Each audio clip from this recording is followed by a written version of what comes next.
Magkakapira yata ako ngayong araw ah.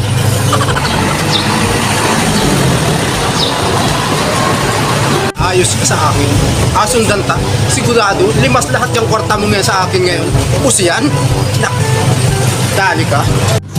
Mula sigarilyo. Nakakinipagat yan ang pasayol. Wala pa eh.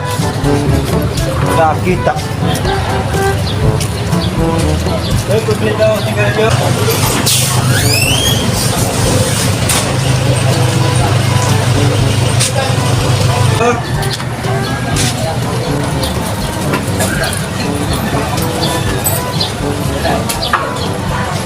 Akin, limas lahat ng pera mo. Ubus yan.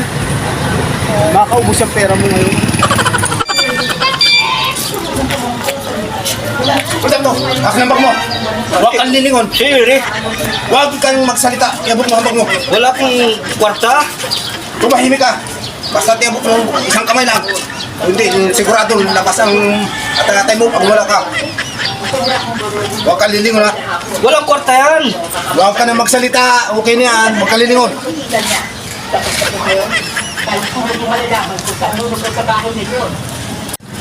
Grabe naman yun. Walang kalaman-laman yun ay sugapa yate ng muldap na yun.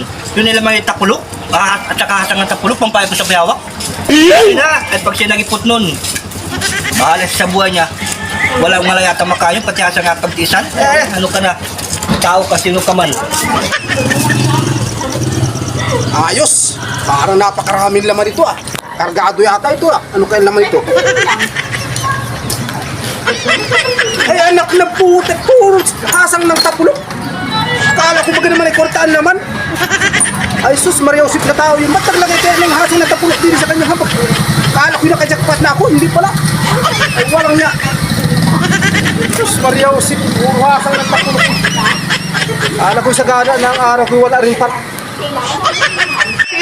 Nagpusta nga si Batang Mendes pala yun. Ha, tamo, magtis ka ngayon sa hasang at saka sa tapulok na yan. Sinapain ko sa bayawak. Ha, kaya kayo mga idol, huwag kayo pulda-pulda, tinan nyo siya. Pati tapulok at saka hasang ng isda, ng dali. Katakawan yun. A few moments later. Pakipollow po ng Idol Joms TV Vlog at Batang Mendes Vlog, pakipollow din po at suportahan niyo po ang aming mga ginagawang video at mga upload pa namin video sa mga susunod na araw. Maraming salamat po at pakisuportahan po kami dalawa, Idol Joms TV Vlog at Batang Mendes Vlog. Maraming salamat po. maraming salamat po. Bye-bye.